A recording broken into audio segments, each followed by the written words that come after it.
start. And I would like to say, welcome, I'm Andrew Hyde. We started Ignite here right around 2.5 years ago. If you've been to Ignite, please make a loud round of applause. If you have not been to an Ignite before, please also make a loud round of applause. A lot of newbies. So for the newbies, Ignite is a public speaking event of sorts. We have 12 speakers sitting down here. Each have 5 minutes exactly, 20 slides, 15 seconds a slide. It is a railroad, it is a train, it doesn't stop. This is our Sweet 16. Our beautiful event has turned to a teenager. She's rebellious and she's got the car. Please drive safely tonight on that note. So, this isn't Burning Man, just for reference. I think we have everybody in Boulder that likes the arts that actually has a job in this room. So, as a side note, if you want to get to Burning Man and you want to do it in a greenway, you can walk there in 13 days. So it's really hard to sound really sincere on a mic, but thank you. It's really fun to run community events. It's really fun when a bunch of people show up, and it's a blast. So thank you guys for showing up and showing up.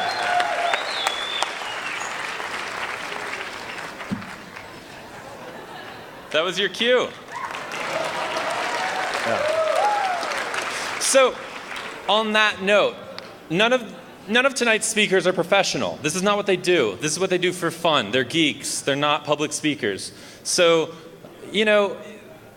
show them some love, right? It takes guts to get up here.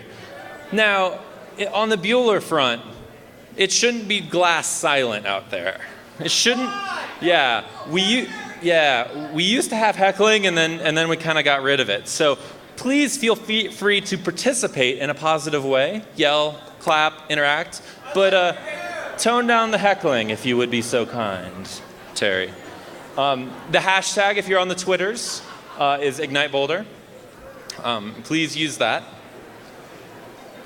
We have everybody almost seated and everybody. And then if you would like to tell everybody at home, it's igniteboulder.com/live also. And after the event, Ignite Boulder's Facebook. So my time is about up, but we have something special, something near and dear to my heart. If the lights could slowly dim for dramatic effect, we have Mary from O'Reilly Books here. Come on up, Mary. So, many of you know, but many of you do not know, that O'Reilly actually had an employee that started Ignite, Brady Forrest out of Seattle. Everybody, Mary, go, go, go. Hi guys, thanks for having me. It's an honor to be here, and I am so excited to see what the speakers have to bring. Look forward to meeting you guys afterwards, and hope to connect later.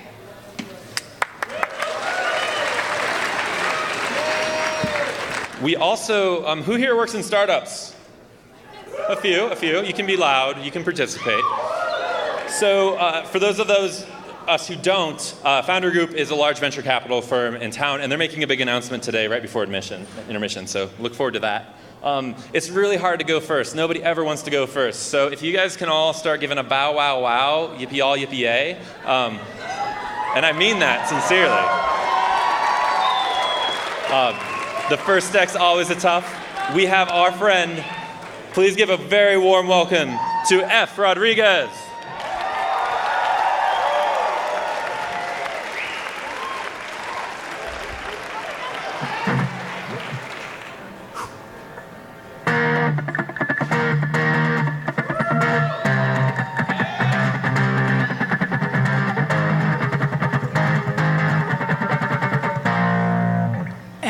Anxiety, constant misery, because I'm squeaking. I can see everyone's eyes on me.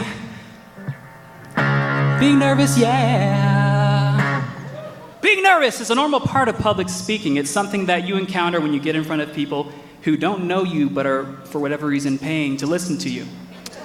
I'm going to explain how to overcome your fear of public speaking. This is Stage Fright, Cage Fight, mastering your fear of public speaking. Woo! My name is F. Rodriguez. I am Pug on the Twitters. And I live my life in public. I write things, I post photos, I post videos. A lot of us do. It's kind of like performing. And it's easy to do online because our audience is, for the most part, invisible. Now, that perspective erodes when you have to get up and perform in real life. Oh noes.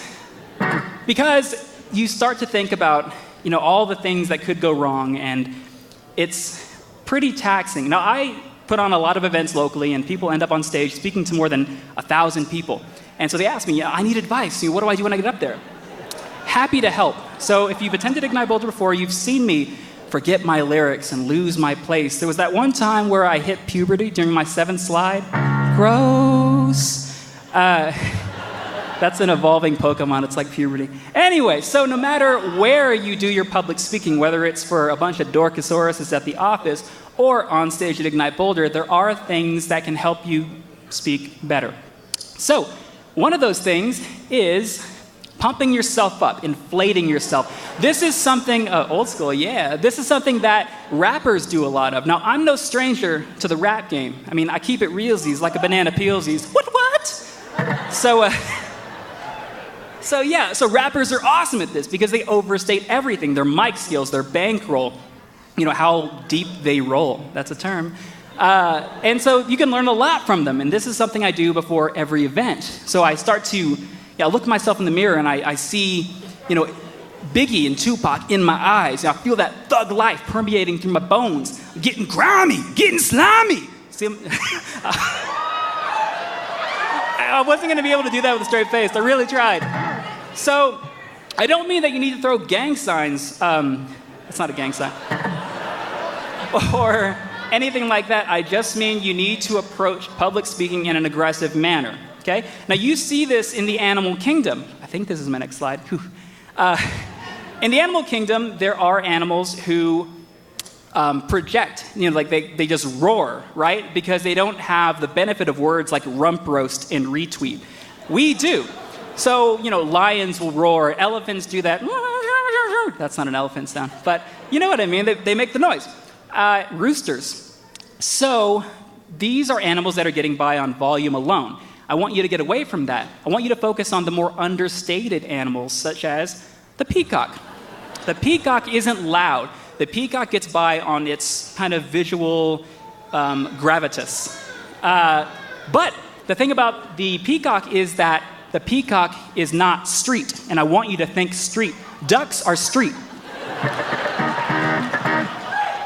So what makes ducks street? Well, for one, God, this made so much sense last night. Oh, yeah, they waddle. That's kind of like swag, right? Is it not? Okay, they be getting the bread, like at the park. They getting all that bread. I feed them bread. So there's things that you can learn from ducks because they're not getting by on volume, right? They don't have the capacity for that. They're not a lion. They're not an elephant. They're not a rooster. They are super adorable, but kind of effective. So that's what I want you to kind of think of as you're approaching public speaking, is be effective, but don't be overly loud. I don't want you to take this too far and find out weeks from now that you've become addicted to quack. My name is F. Rodriguez, and this is Ignite Boulder. Happy Sweet 16!